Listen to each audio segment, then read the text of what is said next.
Peor de lo que pueden describir las palabras es el relato de los embajadores de Naciones Unidas en Rafah, el punto fronterizo con Egipto que es la única puerta de ingreso a Gaza.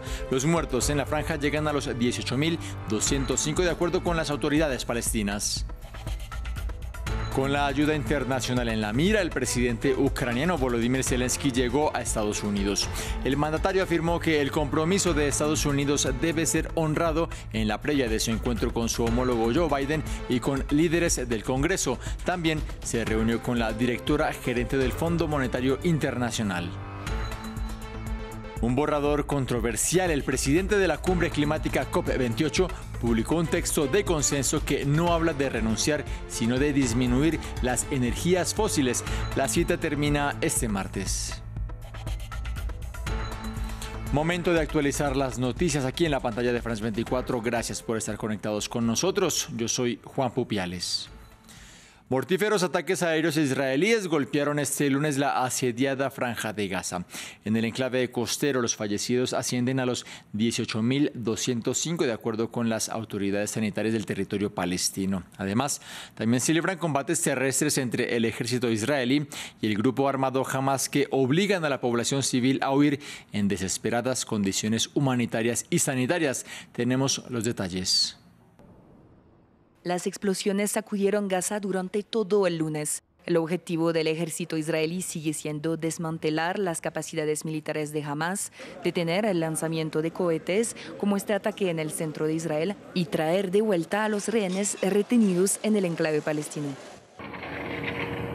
Aunque el grupo islamista amenazó con que los rehenes no sobrevivirían si Israel seguía luchando, los bombardeos continúan. La guerra sigue obligando a cientos de palestinos a huir, primero desde el norte de Gaza a Khan Yunis y luego cuando el ejército israelí dirigió sus operaciones hacia el sur, muchos se vieron obligados a escapar de nuevo, esta vez a Rafah, en la frontera con Egipto. Sin embargo, en ese lugar supuestamente seguro, un ataque mortal alcanzó a varias familias.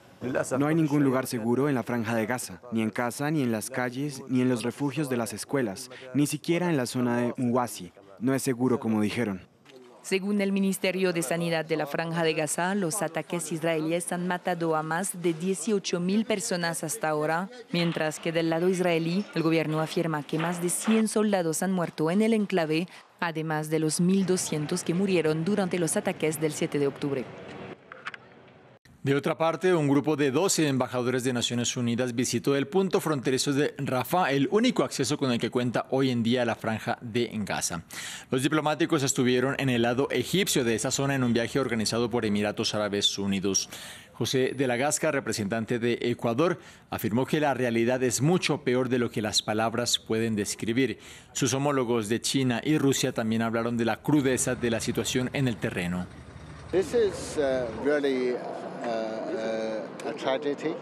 Esto es realmente una tragedia. Ha pasado demasiado tiempo, hemos sufrido demasiado. Así que para el Consejo de Seguridad, mantener definitivamente la paz y la seguridad es nuestra principal responsabilidad.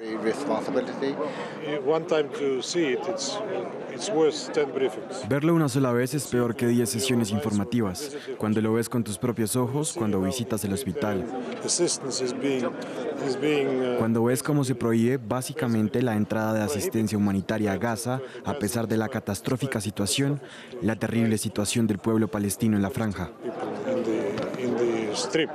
Durante esta temporada navideña, Belén, la ciudad que los cristianos consideran el lugar en donde nació Jesús, cuenta con unos negocios locales que pasan por dificultades que les impiden mantener sus puertas abiertas en medio de la guerra entre Israel y Hamas en la Franja de Gaza.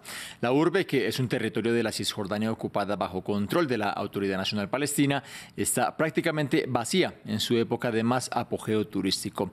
Más en el siguiente informe. Pocas semanas antes de Navidad, la Plaza del Pesebre de Belén suele estar llena de turistas y peregrinos. Ahora está prácticamente vacía.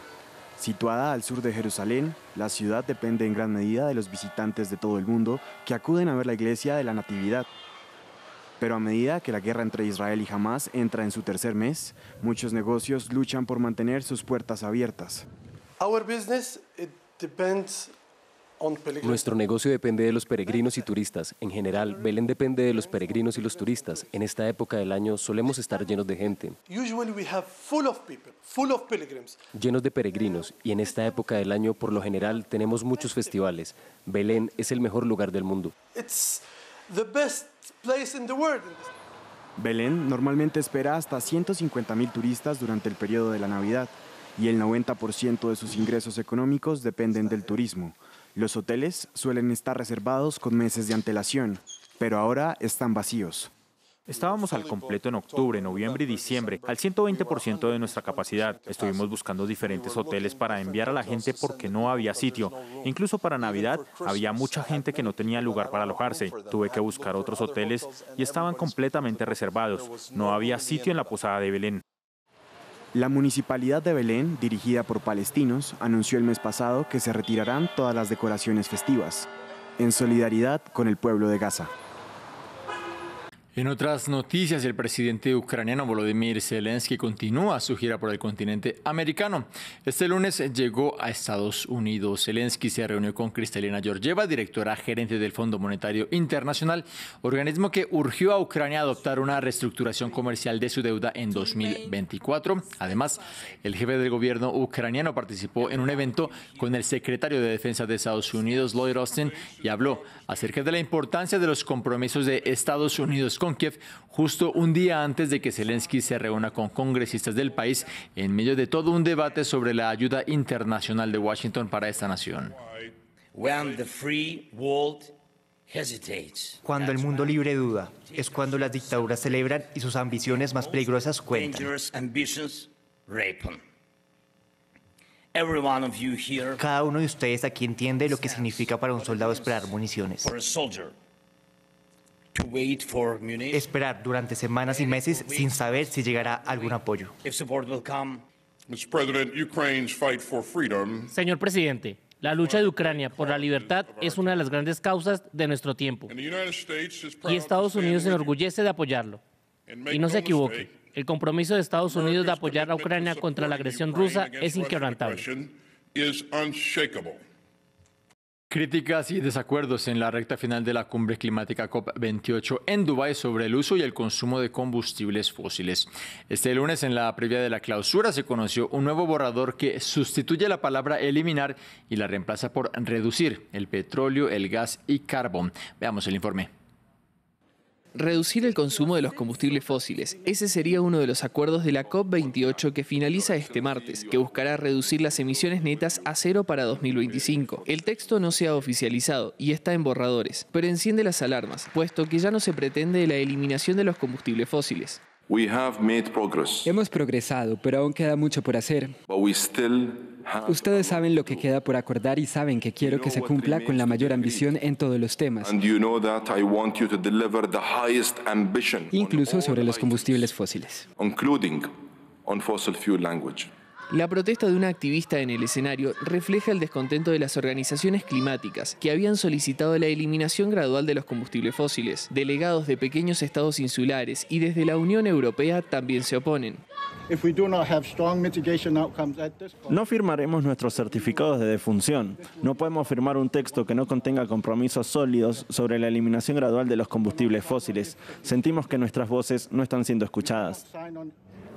La postura de la Unión Europea será explicar que este texto no puede ser aceptado, no es lo suficientemente fuerte, no da el salto que necesitamos para dejar de lado los combustibles fósiles y transitar hacia una economía más limpia, segura y justa. Pelearemos por los cambios en el texto y que sea mejor para todos los países. Eso es lo que tenemos que negociar en las próximas horas.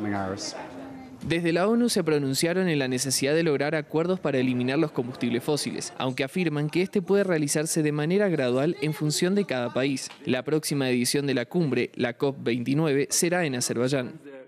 Terminamos con información deportiva porque la venezolana Yolimar Rojas, vigente campeona mundial de triple salto, fue una de las galardonadas por World Athletics como el ente regidor del atletismo. Yulimar, quien también ostenta el récord del mundo en su especialidad y que también es la campeona olímpica, fue premiada como la atleta del año en pruebas de campo. La nacida en Caracas defendió este año su corona en el Mundial de Budapest y sumó su tercer triunfo consecutivo en la Liga Diamante, además con la mejor marca del año, un salto de 15,35 metros.